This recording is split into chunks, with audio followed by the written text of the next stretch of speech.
Okay, so as Jennifer said, I'm a speculative fiction editor, which is mostly fantasy, paranormal romance, dystopian, and apocalyptic fiction. Those are my favorites, but speculative fiction encompasses a lot of different areas. As long as it is something that makes a statement about society today or society, the fears of what society will be in the future, then it's considered speculative fiction. Margaret Atwood, she's a big speculative fiction author. So yeah, actually I'm up close to 60 books now. It doesn't take long to get up there. So yeah, and I've been working on a manuscript that's 180,000 words right now. So it's taken me close to a month, but tomorrow I should finish it up. So I'm excited about that. Okay, so before I get into the presentation tonight, I have a couple spoiler warnings.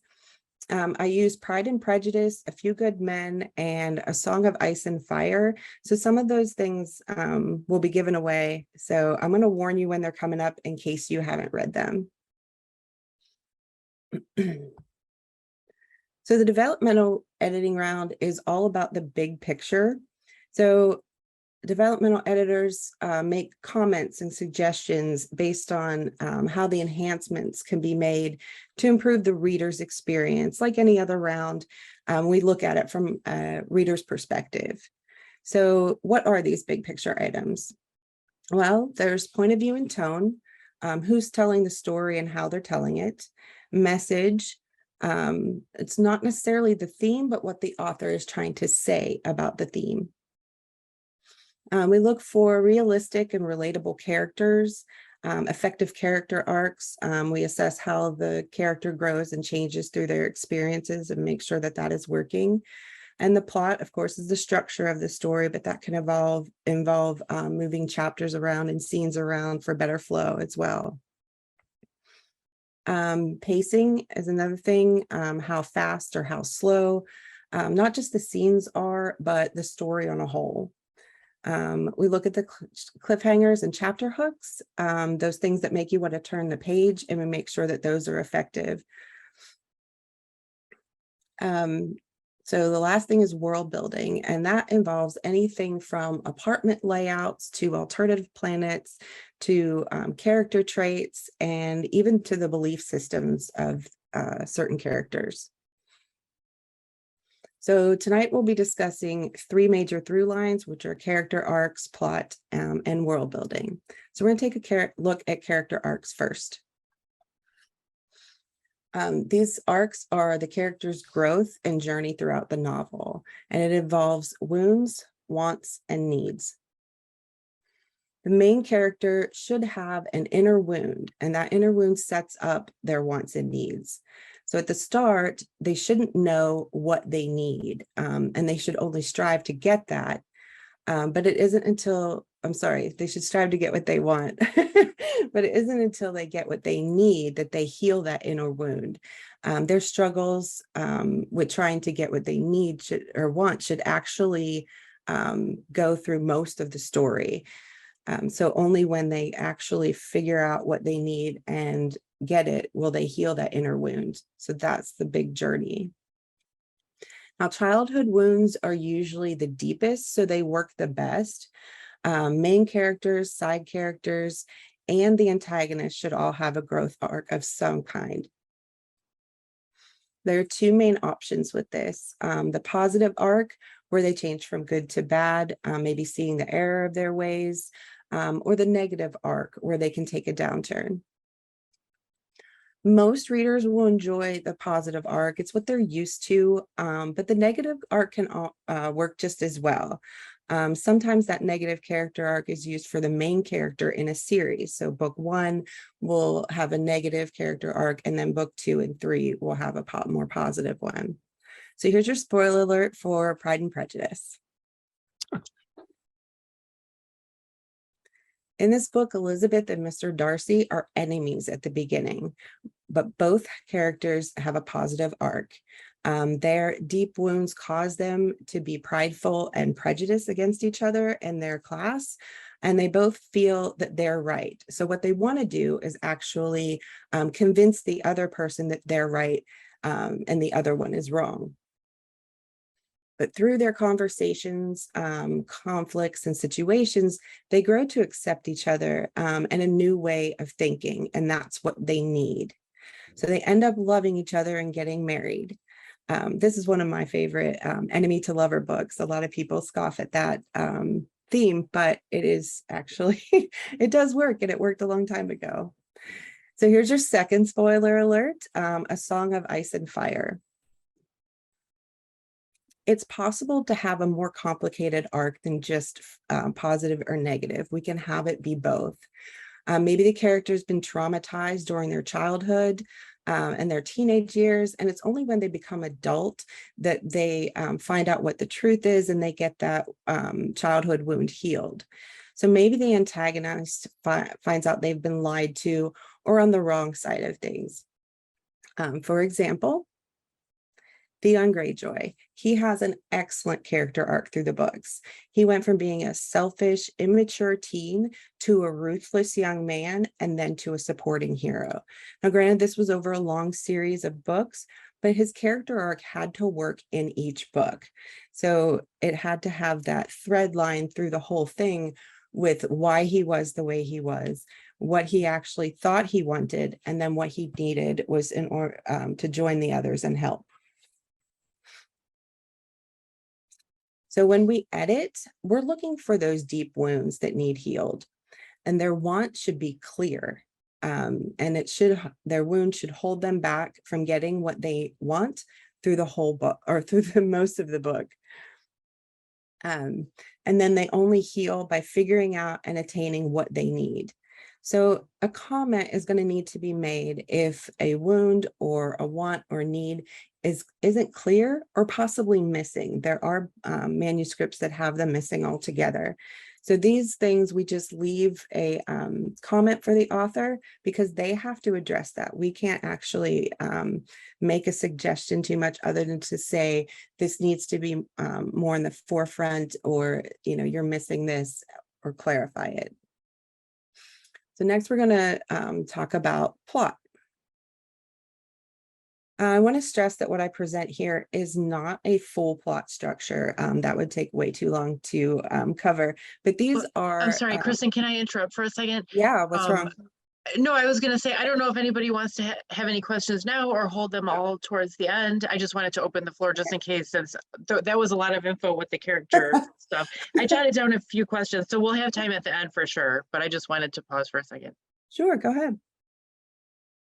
I think we should probably keep going. All right. Feel free to drop your questions into the chat too, and I can help monitor that, and we'll save them for the end. Okay. Okay. So, like I said, I want to stress that that isn't the full plot structure. It's just going to be the most common elements that the author needs to hit. So there's the beginning, the inciting incident, or the displacement, the learning curve, the middle, the climax, and the resolution. Now, in the beginning, there are a lot of ways to start, but all of them will need to hook the reader and make them connect to the character. You can use a prologue, which should give the reader some insight to either what has happened to get to this point in the story, or hint at something that affects the main character at a later time. If the book starts with a snapshot, it should just be a short little intro to what the character's life is before that inciting incident. Another possible way to begin is the action, with starting with either the inciting incident already happening, or one that creates the inciting incident. No matter what technique is used, it needs to have that hook, getting the reader invested in the character through their emotional responses to what is actually happening to them. So also the hook needs to serve as a question trigger for the reader. It needs to make them ask certain questions as to what's going on, or why is the character reacting like this, those kind of things. It could also serve as a hint that something is about good or bad is about to happen. Prologues can serve as a reveal of the backstory, but they shouldn't just tell the reader all about the planet that they're on, the different species that live there, and what all they believe on. Yes, I've actually read 30 pages of backstory in the beginning that have covered all of this, and it's not a good way to start. They still need to be exciting. So something should happen between the bits of backstory. So there needs to be some action happening, even if it's somebody riding on a trolley car and they see a certain building and that triggers a memory, just those kind of things, that there's actually action happening with a little bit of the backstory. If the prologue is chock full of that setting description or backstories, the editors like us, we might suggest removing it altogether and starting with chapter 1. Now, if this is a direction that we believe the author should take, we need to place suggestions within the first part of the book as to how we can sprinkle in those details at the proper times. Sometimes the prologue serves as a hint to something that will affect the main character later. Like this one: giant metal spikes pierce the forest floor, a hatch opened, and 4 figures foreign to the planet descended the stairs. So here we have something that's kind of exciting, like, okay, we've got aliens arriving on the planet, and we don't know why they're there, but we definitely know, that they're foreign. They haven't been here before, or they have been here before and are returning. But starting off with like giant metal spikes actually will get the reader interested in what's going on. Now, later on in this story, the main character meets the aliens, and they're told that their entire life was planned out by them, and everything that made them feel different from everyone else will be explained. So prologues that hint at something or let the reader in on something the main character doesn't know, the reason for that prologue should be far enough into the story that the reader forgets or almost forgets that it even existed. So let's move on to the snapshot technique. A lot of stories start with this. It just a little bit about the character and their life before that inciting incident that shakes them up. This technique does reveal some backstory, but it does it in a quick way. So the following example is a condensed version, so no judgments, please. This would probably be through a couple of pages, if not an entire chapter. Holly got up at 6:15 like she did every day, put on her uniform and walked the 5 blocks to her favorite coffee shop. She ordered her usual mint chocolate cappuccino and arrived at work at a punctual 7 a.m. She performed her administrative duties at Nexcon until noon with precision. So we see her usual day, and then we're going to interrupt it. So at lunch, she sat alone at her table in the courtyard, a ham and cheese on rye and a soda. After zipping up her lunch bag, she stood up and backed straight into, and here's the character that's going to incite the incident. So there are a few details about her life and her job.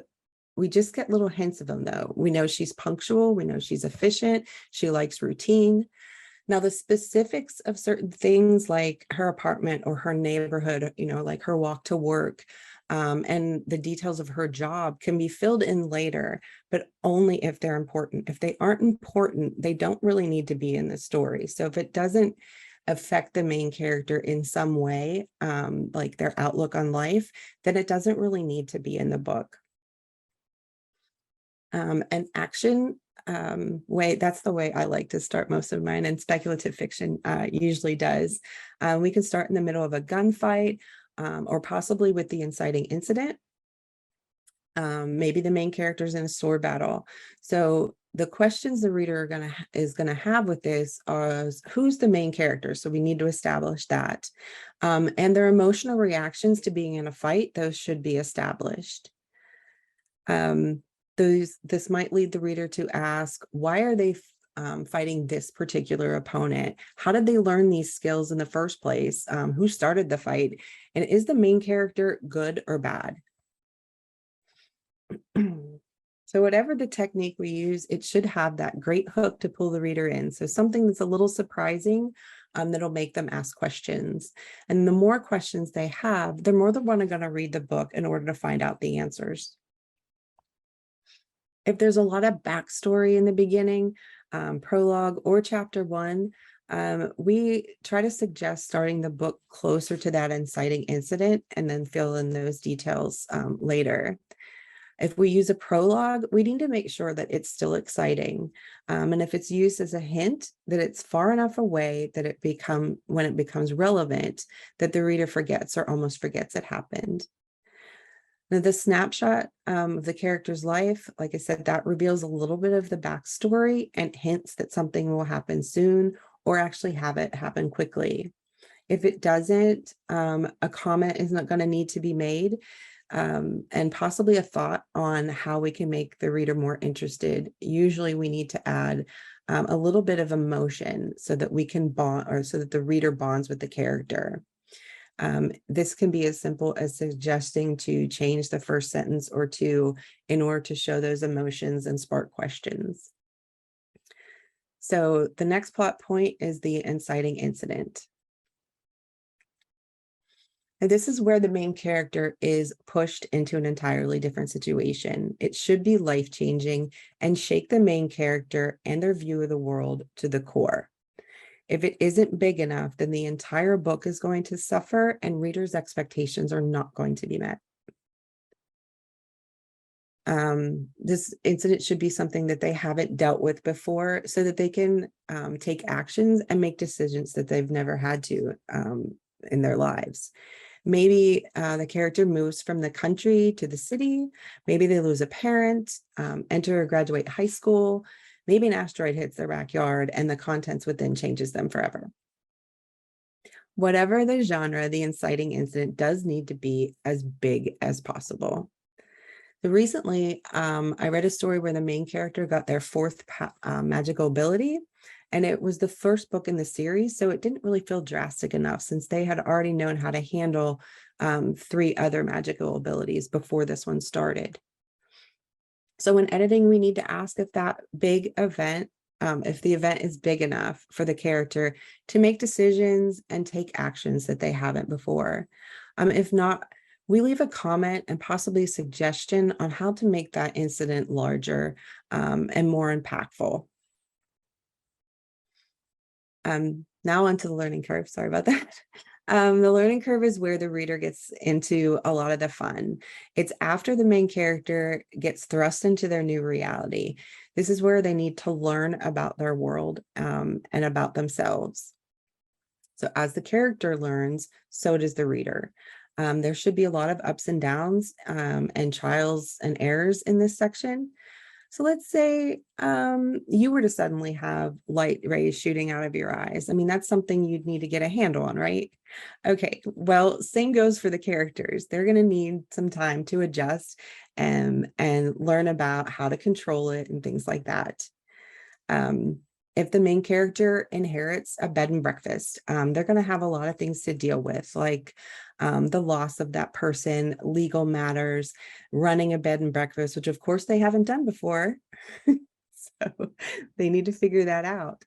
Now, if the learning curve isn't in the book, the reader might find it unbelievable, and there's a risk of losing them as things will come too easily for the main character. It should be as hard as possible for them to succeed because it is a hero's journey.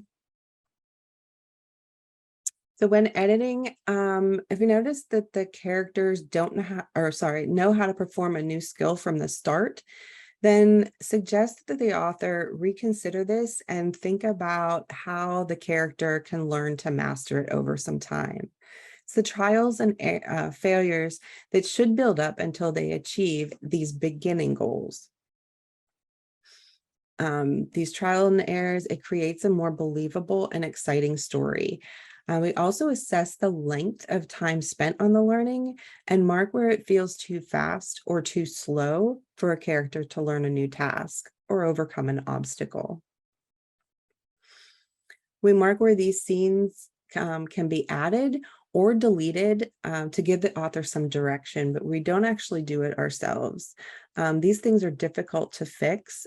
So while we need to be cautious and gentle with our suggestions, we also need to put the reader first. So we need to make our comments reader focused and author kind. Now, after the character gets a handle on their world, it's time for curveballs. So this is where the middle is. It is the trickiest part to write. It's the bridge from the climax or to the climax. And if there's not enough interesting things going on, it can feel like the story is dragging. So we're going to tie up some old subplots, add new subplots, and new characters. The developmental edit is the opportunity to see how to make this middle shine as bright as the rest of the book. So let's take a look at the person who inherited the bed and breakfast. So she navigates the legal paperwork. That's great. And she learns how to cook well enough for the guests because she's not a very good cook. She brings the bed and breakfast up to code by hiring a handy person in this learning curve section. However, new information comes in the middle. Her grandmother took out loans that she didn't know about. The current cost of the rooms is too low, but increasing them is going to drive away old customers. Now she's got to learn how to market a business on her own as well, because she can't afford to hire someone to do it for her. So the curveballs are just going to keep coming. Her estranged father shows up, who believes the bed and breakfast should have been his, and he's there to help her. Here's a new side character and a new subplot. Obviously they don't have a good relationship, but he's offering money. So here's a harder decision that she's going to have to make. So while some obstacles are overcome, like the cooking and getting the bed and breakfast up to code, the author keeps adding more conflict for that main character. Maybe they meet a guy at a bar and they start to fall for him. So here's a new character and a new subplot. Now they need to figure out how to balance this new guy, her father, the issues with the bed and breakfast, all of it. So the main character is going to have to navigate everything that the author throws at them.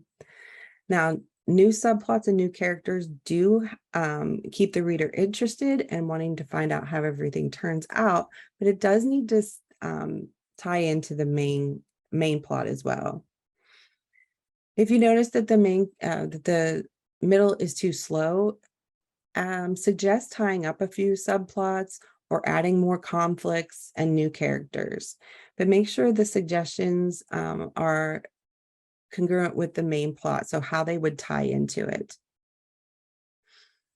You could possibly tell them it's an opportunity to give the reader yet another message on something.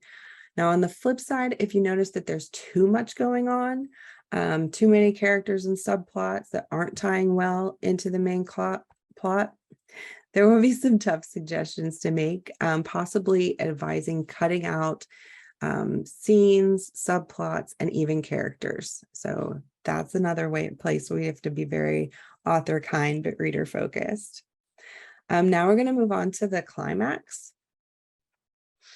This is the epic scene where the main character must use everything they've learned in the learning curve section and the middle in order to defeat the antagonist. In most novels, the main character wins the ultimate battle. It's what readers want and what they expect. I mean, they've been rooting for this character the whole book, and they really care about them, so they want them to win. If the main character has a team with them, the team can battle the antagonist or the antagonist team for a while, but the main character should end up battling the antagonist on their own. Excuse me, in a one-on-one battle. They should use every trick that they've learned. Then they need to hit rock bottom and make that hardest decision they've ever had to make before they rise up and win or they lose. So we're going to take a look at a courtroom climax. Here's a spoiler alert for A Few Good Men. The protagonist has a team of litigators who work with them to make a great case. So they have, on the last day, it's their last chance to convince the jury. They came up with stellar questioning that just credits the witness, and the witness even incriminates themselves in the process. In the movie, A Few Good Men, rock bottom is when McAfee picks up the water glass and he's deciding whether he should push the witness or do what's best for his clients or actually save his career. Then once he makes the decision and chooses to put himself into danger, then the climax starts.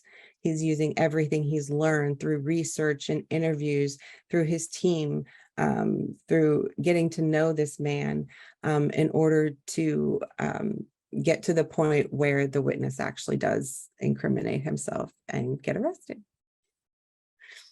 While most main characters win, if they don't, it does need to fit the author's message. Like they've tried everything to fight the good fight, but their only way now is to join the bad guys. While editing, we want to ask if the climax is epic. Is it long enough? And does the main character hit rock bottom before they rise up and use everything they learned? If the main character loses, we need to make sure that it fits the message. So that's something we have to look out for. And if it doesn't, query the author about it. Next, we're going to go on to the resolution. Now, for a standalone novel, this is usually a chapter where all the loose ends are tied up. In a series novel, it's going to be a little different as there's an overarching problem. And another technique is to use an epilogue. So for romance, we're going to look for a resolution that has a happily ever after ending or a happily for now ending. If not, readers' expectations are not going to be met, and they're not going to consider it a romance novel, no matter how much actual romance is in it, because it doesn't have the right ending. For fantasy and sci-fi, the reader's going to expect that the journey is completed. A crime and mystery, the case or the mystery should be solved. But like in the series, that overarching problem needs to continue. So the bigger crime or mystery or the fantasy journey doesn't have to be completely wrapped up. Just what happens in the one book. There's going to be something that's left unresolved that won't be until the entire series is completed. Most of the time, the reader doesn't know it necessarily, but if it's a planned series, then there should be a little hint as to what happens next. This hint can be a few sentences long. For example, the character just steps into their home from getting back from their journey, their phone rings, and they look down to see the name displayed, and it's a call from their nemesis. So obviously there's some taunting or there's some new problem they're going to need to solve. So that sets it up for the next book. The epilogue also sets up the next novel with an indication for another adventure. It's usually shorter than the author's normal chapter length, though. We don't want to have it be 20 more pages. It's usually around a third to about a third of an actual chapter. Now, the epilogues aren't necessarily only for series novels. They can be for standalones as well. So for a standalone, it's going to be where that loose end is finally tied up. So if there was a couple who struggled with their marriage through the entire book, and they did end up deciding to be together, the epilogue would be kind of like a snapshot of them a few months later. They finally got to go on that planned vacation they had always wanted to, and they're enjoying a wonderful glass of wine on the beach. So when we assess the resolution, we want to make sure that all the loose ends are tied up. If you find one or two that aren't, you're going to mark it with a comment so that the author's attention is brought to it. If the main character had to leave their beloved dog behind in order to go on this journey, the readers are going to want to know what happened to the dog. So we need to have that resolved. I know it's tiny, it's just a little thing, but it does need to be resolved. And the resolution should satisfy the reader's expectations for each genre. If it's a series and there isn't a setup for a next novel, note it and suggest that it may work better with additional scene or possibly an epilogue. That doesn't have to be done, but it can be a good teaser for the reader to want to read the next book. And if the next book's already out, hey, now they're going to buy the second book. So the next thing I do want to cover, and it's actually the last thing, is world building. All fiction has some world building in it, and it's imperative that the author keeps it consistent, accurate, and believable, because consistency equals believability. When working with real places, development editors can ensure the streets and distances, the city layouts, the distances, the time it takes to drive a certain distance from somewhere else. They could research that and make sure it's all accurate. But some just query the author to double check their information, and that's fine. Some development or editors want the copy editors to do that. So that's just something that's a little bit different with certain people that you would work with. So when using the fictional places or a combination of both real and fictional, the author still needs to keep things accurate and consistent according to their rules. If a diner has red chairs the first time the main character walks in, then it should have red chairs throughout the novel. The same thing goes for other planets, space stations, magic, tech. Everything should be consistent. A character can have 1 eye, 3 eyes, 8 arms, or scales, whatever the author wants. But if there's a scene where a character with, let's say, all 8 arms picks up something else after all of their 8 arms are used, that would mean they have 9 arms, and it will not make sense to the reader. Something more simple is maybe a gun holds 7 bullets, but they shoot 8 times and doesn't run out. So this isn't believable either, and the reader will pick up on these things. If magic or special powers are used in the book, there's more freedom, but there still will be rules. So if a special plant is used to cast a spell, but the character doesn't have it and they cast it anyway, then this isn't consistent. If it's meant to happen, then something will need to be stated about it, either by another character, or even the person who casts the spell should probably be surprised at the very least. If it isn't a new magic intended by the author, we're going to need to leave a comment so that the author knows they either need to change what spell is used or add something about them getting that plant earlier. We want to look for out of thin air situations, like someone's chasing a bad guy down the road, and wow, there's a knife laying on the cement. What luck! It's not it's not believable. There needs to be a reasonable explanation for how a character solves a problem or how they get out of a situation, or the reader's not going to believe it. Now, that said, some rules can be broken. Like if a species or group of people have a specific power, usually only 1 or 2 characters can break this rule, and that's the protagonist and or the antagonist. If the break in continuity happens, it should be for a good reason, and it should be integral to the storyline. So when we edit, if the novel contains real places, either research them or query the author to double check their facts are accurate. If they're fictional places, anytime layouts, characters' physical traits aren't the same, you need to leave a comment for the author to address it. Consistency equals believability. If there are rules that are broken, not by the protagonist, antagonist, or potentially a group of outcasts, then a comment will need to be made so the author can fix that issue. So that's pretty much it for tonight's talk.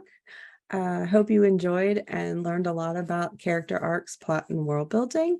If you do want to delve deeper into developmental editing fiction, I've created courses for both authors and editors that cover all the big picture elements. You can get immediate lifetime access to the subtitled audio and video, and they are learn at your own pace courses. They covered these big picture items that I mentioned earlier, and I will place the links to purchase them in the chat as well. Kristin, I noticed Kelly's coming with the good questions here because I was wondering this too. I'm going to paraphrase what she dropped in the chat here. So Okay. she picked up on how you were saying to be gentle to the author in the editor comments. Yeah. But her question is, as an editor, how do you deal with authors who are in love with their manuscript and really, really don't want to hear about changes? Do you watch for this kind of attitude before taking a job, or how do you handle that relationship? You definitely watch for it before you take the manuscript on. I usually have like a 30-minute to an hour session with the author to discuss their book, what they want, what type of editing they want, what type of editing they might need, because I usually do a sample edit before I set up the interview. And that way we get to know each other and I know some of their writing style. I did have an author who wanted certain things changed in their novel, but then they weren't willing to change anything. They wanted me to change. I think they wanted it to be a fantasy, but they have a lot of tech in it, but they definitely wanted it to be a fantasy and change the tech to fantasy. Well, that's not something that I can do. That's something that they have to do. So in that regard, yes, you kind of want to interview them either through a sample edit, email, or even a Zoom call before you would take the project on. Kelly, do you want to react to that? Yeah, thank you. I was listening to this and it's like, holy guacamole, Batman. I can't imagine watching for all those little things that you're talking about. It's sort of mind-boggling. And it almost made me think that if I'm kind of a big picture person, and I can imagine wanting to write a story like you're talking about. Have you ever had anyone want to sit down with you and say, this is the idea I have? Would you work with me on like story structure and doing all of this before? So you almost kind of fix some of these things before, if I were the author, I dove in and then, started doing this. Because gosh, it sounds like, if I've got a 500-page manuscript and then I have to go back and fix, is there any way to like create some of that structure and those things, fix the problems before? Well, you should probably learn about story structure before you start writing. Well, yes, I suppose that would be a good idea.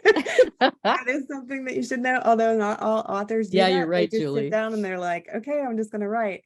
I do offer manuscript critique, which is just me going through and reading it and then writing up an editorial letter that states what's working and what isn't, maybe what structure would be better, like moving around certain chapters and things like that. That's, a really step back to take so that there's no actual comments within the document with specific places for suggesting places where they move something. It's just a broad and general thing. That costs a lot less and it takes a lot less time for me. Anything bigger than that would be considered co-writing or ghostwriting, and those aren't services that I offer. So I would suggest that you find somebody, if you are doing this, that you find somebody who does ghostwrite or what did I just say? Yeah, a ghostwriter, I want to or chime even in a book too. coach, or even a book coach. That's what Julie That's what I was said going to say. here, Scott and Julie chimed in on the chat. Well, Scott called it an alpha editor, which I've never heard that term. But me either. and Julie mentioned book coach, which I feel like that's the hottest new term that I keep seeing now. But so Kristin, you don't offer anything like book coaching. What would you do in that case? Would you just refer them to somebody else? Yes, I would. Let me stop sharing right there. Yes, Thank I you. would refer them to someone else. I have a list that keeps growing, but I have a list of people to refer others to, and I don't offer a service that they either need or that they contact me about. So yeah, I do have other people. I've got my so your people. clients shouldn't be actively writing like while you're still working with them. No, if I give them a manuscript critique, they could still possibly be doing it. A developmental edit, most editors don't want it not to be finished. But it can be for some editors. They can take on a project and give them advice on how to finish off the novel and tie up those plots, because authors will just get stuck. They have a great story and then they're like, okay, but I don't know where to go from here. So yes, a developmental editor can do that. It's not my preferred project, but I can do it. Mhm. Okay, Ron had a good question too. Does every character need an arc or just a few main ones? Just a few main ones should have the character arc. Your protagonist usually has one, like in a superhero novel or something, it would be that they would just keep getting worse. And in others, it could be a change, excuse me, like I mentioned, the one character changed to actually support the main character. So that's another way to go with that.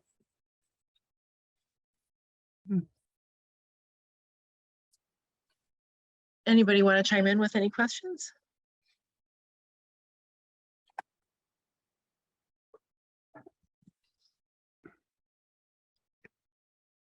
Well, all right, I wrote down a few. I definitely have.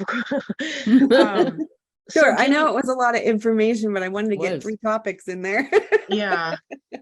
Can you talk a little bit about striking the balance between when an editor has to flag something to be rewritten or when the editor just takes it upon him or herself? Well, Or during that would development, never happen. It sounds like you wouldn't do that. no, you talk with the author. If they give you the go ahead to change some things around, then yes, you can move certain sections, but you have to explain why you did it, and make it flow. And if you can't make it flow, then they're going to have to add, a transition between the two things that you switched around.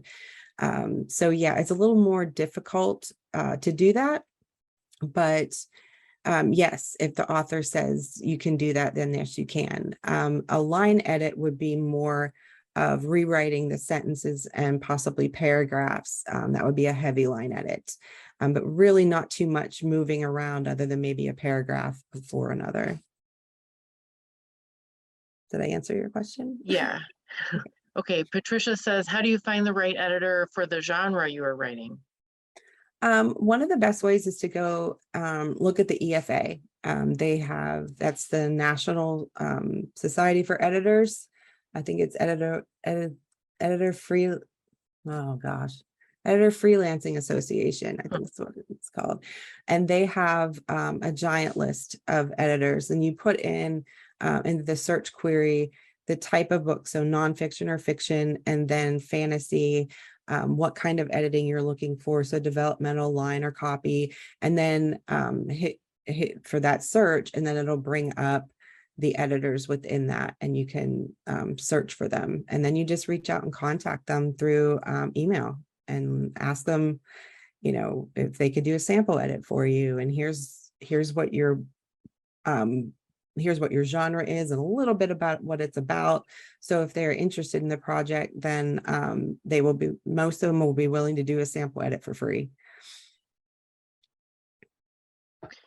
This just reminded me, a few months ago, Kristin wrote a blog post for us about rates you can expect to pay for editors. So I'm going to find that really quick and post it into the chat.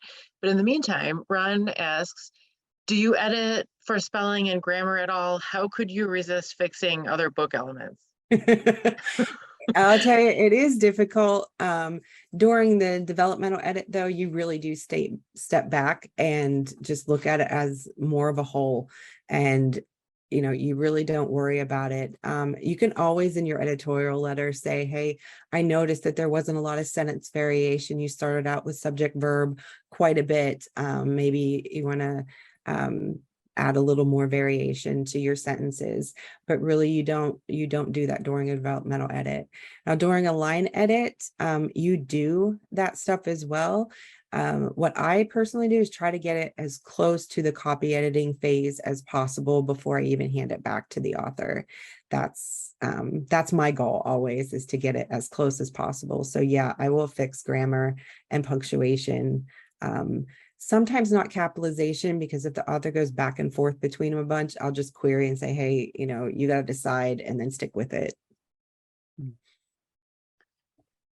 Okay, Alfred says, can you talk a little bit more about the bad character arc, going from bad to worse? I think sometimes the evil character is more compelling than a good character. That's true, Alfred.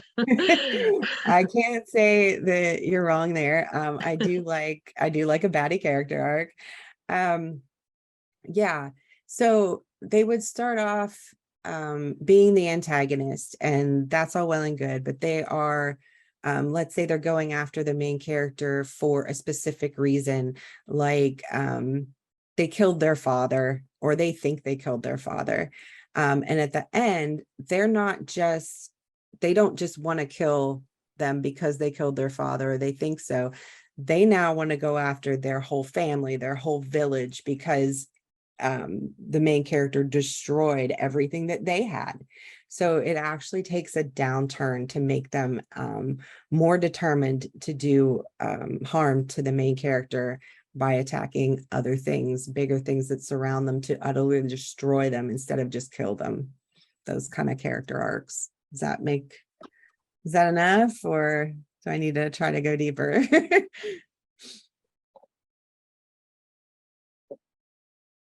Well, I have a few other questions too that are kind of related to this. Sure. Well, can you talk about what makes for an effective subplot? Or to piggyback on that, I mean, one of your tips, I think, was to make sure that there's not too many subplots going on, but I would imagine sometimes an author has a hard time understanding like what is too many, and like how do even you as the author understand what is too many? Well, I mean, you as the editor. I know what you meant. Well, if you're getting confused by what's going on and you're unable to keep track of what this maybe secondary character is doing, the one I'm working on right now has 7 points of view. I'm trying to get it down to less than that because it is very confusing. So what's going on with character A, the main character? The group actually split up to do their own separate things.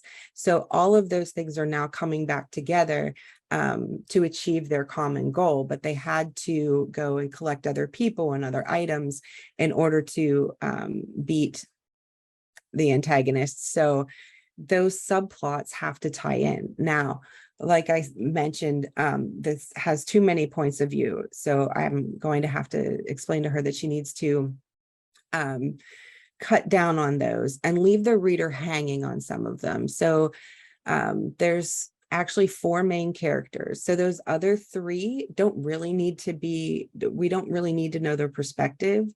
If the one in charge plans and says, okay, you need to go do this, like you need to take a journey to Ativan and figure out, Ativan's a drug, whatever. You need to figure out how to get this person on board, then we don't necessarily need to know how that happens until they come back and say, hey, I got him and here's what we had to promise him. So it doesn't necessarily need to be a full subplot that's fleshed out for some of the smaller characters. I would say 2 to 3 people should have some kind of subplot going that actually ties in to the main plot by affecting the final outcome. Does that make sense? Is that too much, too little? Anybody want to react to that or comment? No. What was your question? Yeah, I know. I'm asking for everybody too. If I didn't explain it well enough for you, I didn't explain it well enough for anybody else. So there was something else I jotted down. So another phrase that you used, you were talking about bonding with the character. Are you talking about the the reader's ability to bond with the character, or who is bonding with the character? The reader, because we're always looking at it from the reader's perspective. So yeah, there needs to, if you're not bonding it when you're reading it, you're finding like, okay, I really don't care what happens to this character. I care more about what is happening to this side character. They need to find out what it is that's missing from the main character. Is it their emotional responses? Are they too flat? So that they don't have any depth to them? That might be an indication that their or that their wound is not deep enough for you to be able to bond with them emotionally. They have to have believable reactions to things. So if they're in some kind of battle and they lose half of their team that they've been going and doing stuff with for the past 2 years, they have to have some kind of emotional response to it. They can't just go and move on and be like, yeah, so what? I was working on something a while ago where the character shot somebody and then lit their truck on fire and just biked away and met up with some other people, and that was it. I mean, there was no thought to it. It was just that. And it might have been okay if it hadn't been for the fact that multiple characters did that. There was no emotional response to killing another human being for the first time. I mean, that's not realistic, and you don't bond with that character. It's just a flat thing. Like, this is what happened, and okay, moving on. It's just not enough. Do you have a hard time conveying that to authors sometimes? Or no, I guess my question is, do you encounter authors who are like resistant to that or won't take on that kind of advice? Yes, I have encountered that, and there's really nothing you can do about it. It's their book. If they don't want to do it, then they don't do it, and you just have to accept it. It's, as an editor, it's not your novel. So yeah, you just have to let it go. It's possible that you may not want to work with that person again after you get pushback. I do have one author where he's very open to back and forth suggestions. So if I'll make a suggestion and he'll be like, no, I really don't think so. I really like it this way. And then I say, okay, I understand where you're coming from, but maybe the reader, wouldn't quite get what you're trying to say. They wouldn't quite feel the same way that you're feeling about this certain scene. So maybe we need to adjust it just a little bit. So try to get them to tweak it rather than make a big change.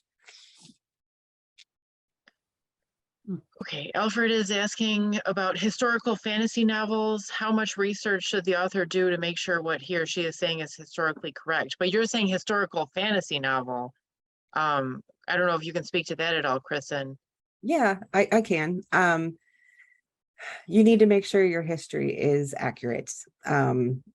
There's a lot of time travel books out there that deal with going back and seeing things that happened in the past. And yes, those things do need to be accurate. So authors who write those do a lot of research on it. It's something that your editor is not going to do that much research unless you hire them as a fact checker.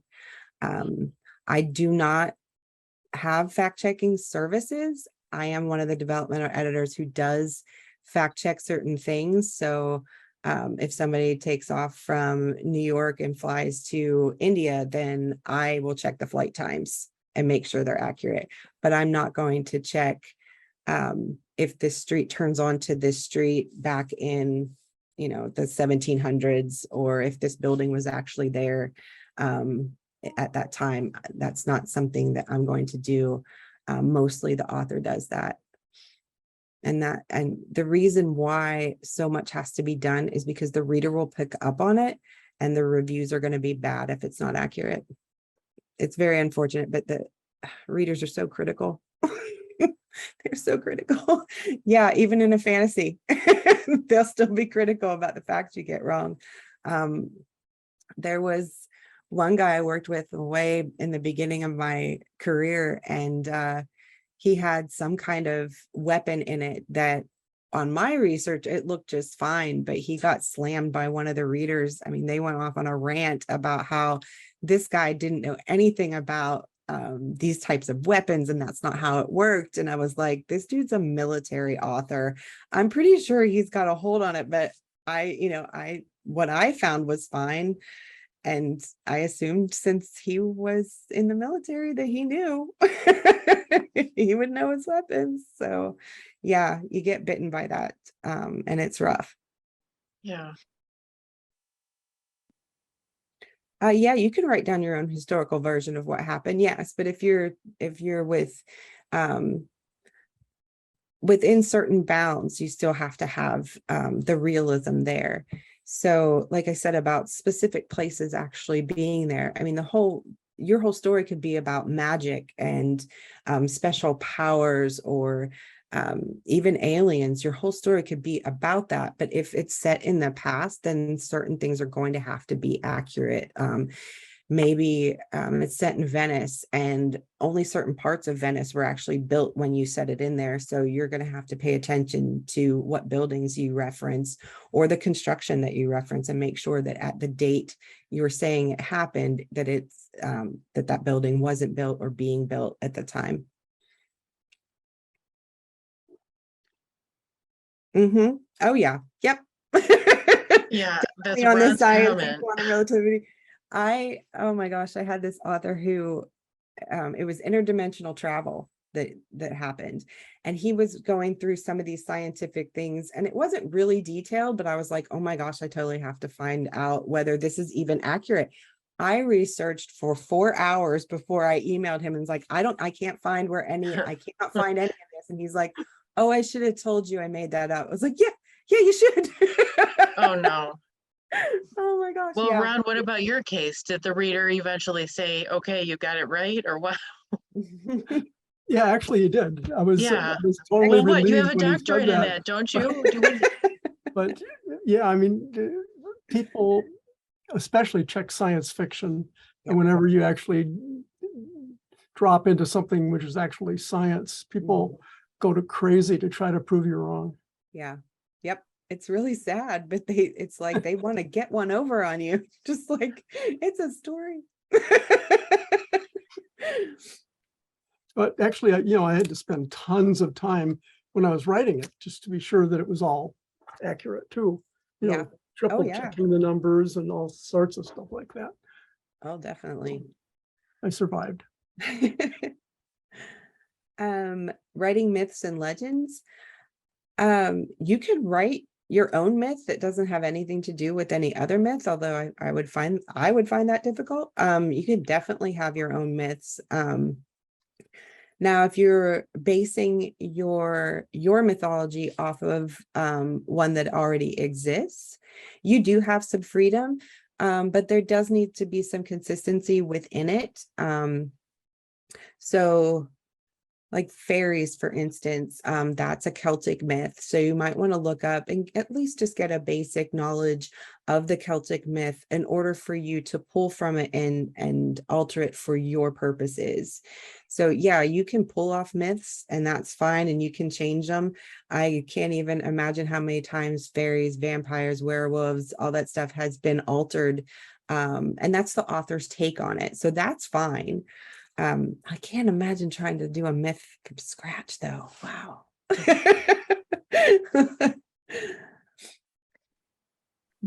Well, one thing that I've run into that I find difficult sometimes is working with different points of view. Can you talk a little bit about, like, do you ever allow the point of view to shift within a chapter, or do you have any hard and fast rules on that? Oh yeah, hard and fast rules. There's no point of view shifting in scenes. You can start a new scene from a different character's perspective and continue that on. You can start a new scene or chapter from the other person's perspective during the same scene as the last one. So during the same time, I mean, as the last scene. But you cannot switch within the actual scene. Yeah, that's one of my big things. If you're writing in third or first, if the main character can't see it, know it, smell it, taste it, touch it, then the narrator can't either. So if someone says something like, or the narrator says something like, the side character, I don't know, drank a cup of coffee, but it was too hot and they spit it out. No, we don't know why they spit it out. They spit it out, that's for sure, but we can't know why they spit it out. So, he took a drink of coffee and spit it out. And then he's going to have to say it was too hot because we can't know why it happened. We only see the effects of it as being the other person. And omniscient is a whole different thing. Omniscient, the narrator is totally back from the situation and they can follow different characters. But one of the best ways to do it is to have 2 people or 3 people in a conversation, and then you follow one character over to another conversation, and then you follow a third character over to another type of situation. You follow them out of the party and into the parking lot, and then they drive home, and then you follow the wife. That kind of thing flows better through the novel. But omniscient is it's a beast. And yeah, a lot of people don't know the difference between omniscient and head hopping. So that's difficult. In omniscient, you cannot have any internal thoughts. So no italics, no single quotes if you use those. So that's something to look for if the author's trying to go for omniscient. So, but what is your suggestion then? Like, it just needs to be fixed? Like, it's not in a proper style of narration? Is that what you would say? Yes, I call them point of view shifts. And I have an actual little quick comment. I just type in a couple letters and it goes point of view shift. And then I add the character's name, like to Bob.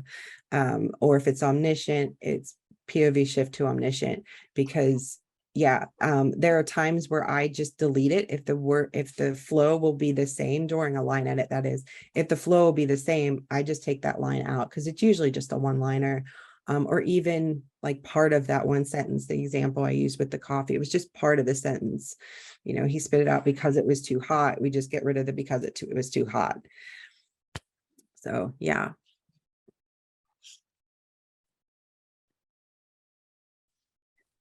Well, but then, okay, so also related to point of view, in a prologue, that's a different point of view. Would you say so, or not necessarily? Not necessarily. Most of the time I would say yes for the genres that I do. But it could be the character as their younger self. It could be the character as their older self. So yeah, it definitely could be in the same point of view as the rest of the story. What did I have it worked on the other day? It was kind of a brief introduction. It was more of the main character talking to the reader specifically, saying a little bit about their backstory and what happened to them to get them to this point. But it was actually written like they were talking to the reader, whereas the main part of the book was just kind of, what happened. Does that make sense? Yeah. Did you ask the author why? I mean, was there a reason for that? I didn't, because I felt that it worked for that book. When you have first person, it's a lot easier to bond with the character because you are in their mind and you are seeing things through their eyes. And this one really brought it into perspective because they had some trauma in their past. And that's kind of what they had covered to bring us up to the story, but they didn't go into a bunch of details. If you look at the beginning of Catcher in the Rye, that's one, it's not an epilogue, I don't believe, but he's talking directly to the audience, telling him about his childhood past. It was crap and you don't want to hear about all that, so I'm not going to talk about it, kind of a thing. Someone just laughed. So yeah, it worked for that particular book. You have to kind of take into account what the entire book entails. So when I do a development, I read the whole thing first, and then I go back through and make my comments. And if I'm allowed to move stuff around. So yeah, and write my editorial letter and fill out the style sheet. Most of the time copy editors do style sheets, but I like to have them on hand when I do the developmental edit. A lot of the times, if you get hired for the line edit or the copy edit, you've already got that there, so you can double check on things. Well, I'm mostly familiar with style guides for like cookbooks or nonfiction. What would a style guide for fiction entail? Well, you get one if you buy my course. It's downloadable in the course. So the very beginning part, I have it so that the author fills it out. So it's the basic like US English, punctuation and spelling, capitalization, of like sir and madam and those kind of things. They fill out that part. And then just a couple quick, maybe 3 things of their world building that they want to keep consistent, just a couple of things. And then what I do is I go in and I fill out the characters' names, the important ones. So the ones that affect the story. If there's a barkeep named Alan and Alan is only mentioned in one scene, I don't put him on my style sheet because he's really not important. And I learned that through reading through it the first time. So that I put the characters on there, and then a little bit about them. So their physical characteristics, basic physical characteristics. So I know that those are kept consistent, and their relationships to the main character.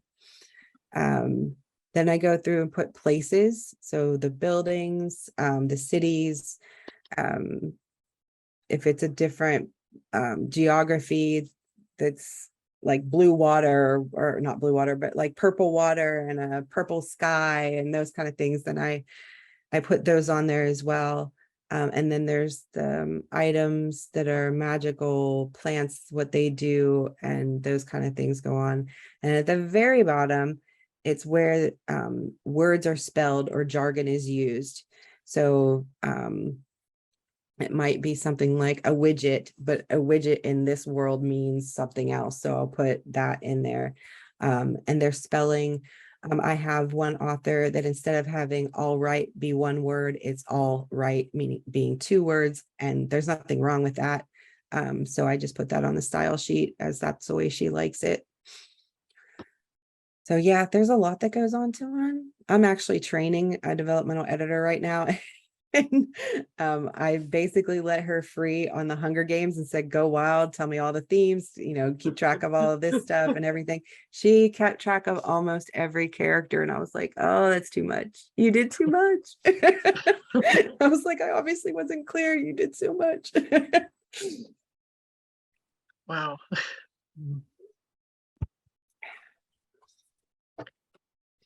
Sorry, I've been dominating the questions. Anybody else want to chime in on anything?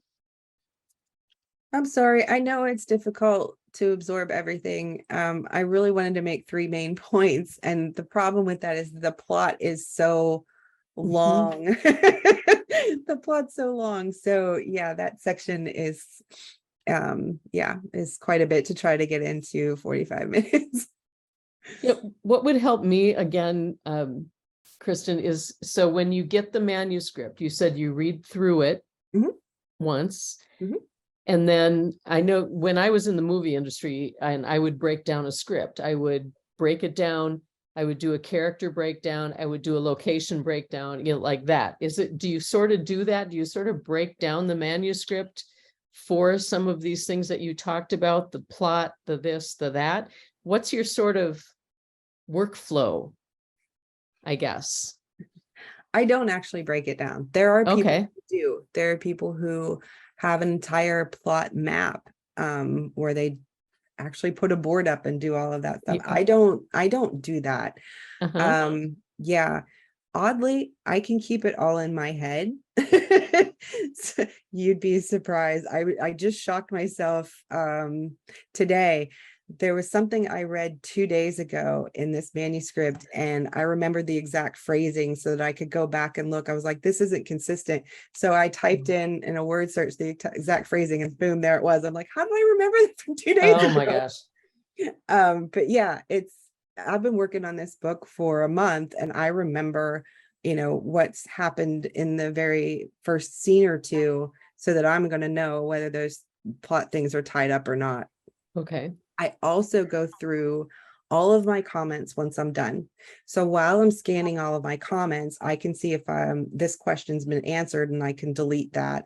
I also rewrite some because some of them, when I get kind of frustrated, they can sound a little harsh. Like I might just leave a note. I don't know what happened here. I have to go back and go, I think this needs to be more clear. I'm not sure the reader is going to be able to follow this section, that kind of thing. See how nice that sounds? Back to your gentle reader comments, right? So good. Yeah. So going back through and looking at my comments also refreshes my memory on the storyline to see if there's something I missed. And I actually picked up something today too. I must have had a good editing day. This girl was fighting with a sword, and I was like, you know what? I don't remember her getting a sword. And this was probably 4 or 5 days ago that she was abducted and had her possessions taken from her. And all of a sudden, I mean, she's been fighting with the sword for 2 chapters. And I was like, I don't remember her getting a sword. So I had to go back and look through all of it to where she was abducted, and then find him. I was like, nope, she never got her sword back. So then I had to look for the first time she used the sword, and was like, okay, she needs to get one from somewhere or something, because I doubt her captors would have let her keep that. What I'm blown away by, Kristin, is what a special kind of mind this takes to do this kind of work. I've done some sort of what I used to call the book doula, where I walk people through it, but I'm not an expert in any of these areas. And I've never done it with fiction. I'm a huge fiction reader, but this is just blowing me away how you have to, in the film industry, we would call you a continuity person. They're the person who. The second time I've been told that. Yeah, the person who says like, you're holding on set going, no, that glass needs to be half full. Yeah, no, that she's got more cream in her coffee this time than she did last time. That stuff. And you'd be a great continuity person. So maybe your next life you'll be in Hollywood.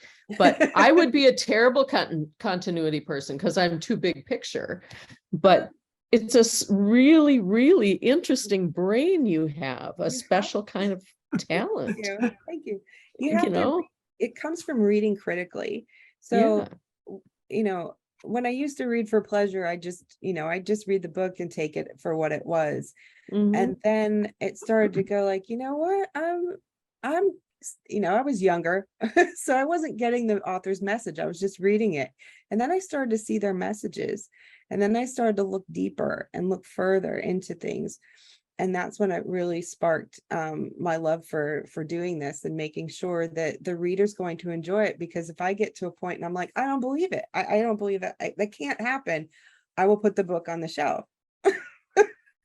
So it's kind of like watching a movie. If you're just like, why didn't they just ask the guy if he was the murderer? He was obviously, they went back and interviewed someone else, and they came back him and said, did you murder him? He said, yes. Why didn't you do that the first time? It doesn't make any sense. So yeah, I'm the person who would just be like, this is not right, and turn it off. Do you only work on one book at a time?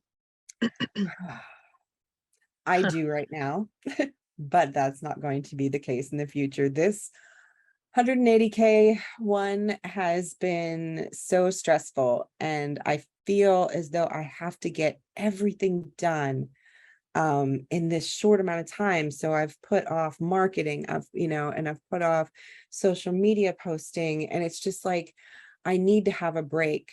So I'm now going to schedule some time for like maybe 2 weeks for one edit, and then I'm going to piggyback another one onto it. So I'll have 2 going at the same time, and then 2 weeks at the end to finish off the second one, and then start the process over again. It's just, normally I'm fine with it. Normally I can get, 100,000 word book done in a couple of weeks, just concentrating on it. But I take Fridays to do my marketing. This one was just so massive. I expected it to be 120 and it was 180. And I was like, oh my gosh, you're killing me. My contract still has the deadline. I still got to get it done. So yeah, in the future, I am going to stagger them and do 2 at a time, so I can take a break from doing one thing, because it feels like after you get a certain point in it, it feels like you are not being listened to, because you're writing all these comments and the same things keep happening over and over again. And you're like, why aren't you listening to me? And then you go, oh yeah, they haven't seen this yet. You've just been doing it for 160 hours so far. They haven't read one thing, one comment. They don't know what you're talking about, but you do get frustrated. And so I think working on a second one at the same time would stop that. So I'd just be like, okay, I'm getting frustrated. I'm just going to switch over to this project. And I think that will actually help me mentally a little better. And yes, Kelly, I will still be able to get to keep track of 2 books. So Kristin, Yeah. I actually just did a developmental edit. Not too long. We released the book last week, but the developmental edit probably took six months, and I mean, because it was back and forth. But one of the things we did was we put it in Google Docs, so that we were editing in what I call real time, so that it enabled her to start working on my comments on problems I had found while I was further on in the book. What are your thoughts on doing, real time editing as opposed to, 180,000 words? I think you would lose certain things, I would think, since you wouldn't maybe have the full picture. I don't know. What are your thoughts? Well, the reason why I wouldn't like doing that is because the author is going to be changing things while you're working on it. And they're going to have ideas that may affect the bottom of this story. And then they're going to tell you about, oh, well, you know what? I had this great idea. And I'm like, I don't want to hear it because I'm working on something else. Please don't change anything. Please don't change anything, because I haven't even, gotten to my structural issue at the bottom the way it is written now. And now you're putting in a whole new character or a whole new plot. And I'm just like, no, I wouldn't be able to do it. Well, Scott, how did it work out for you guys? How was your experience? So so the first thing I did was I read through it just straight, and without a couple of comments, and I didn't show, and so that was just for me. That was it was still locked down at that point because I wanted to get a big picture, and so I gave her feedback on that. And so that was actually before I opened up the Google thing. So that was then I gave her feedback and said, blah. And then she, took like a month or so, came back. And at that point, I was satisfied enough and said, okay, so I would say we kind of combined our developmental editing and our line editing.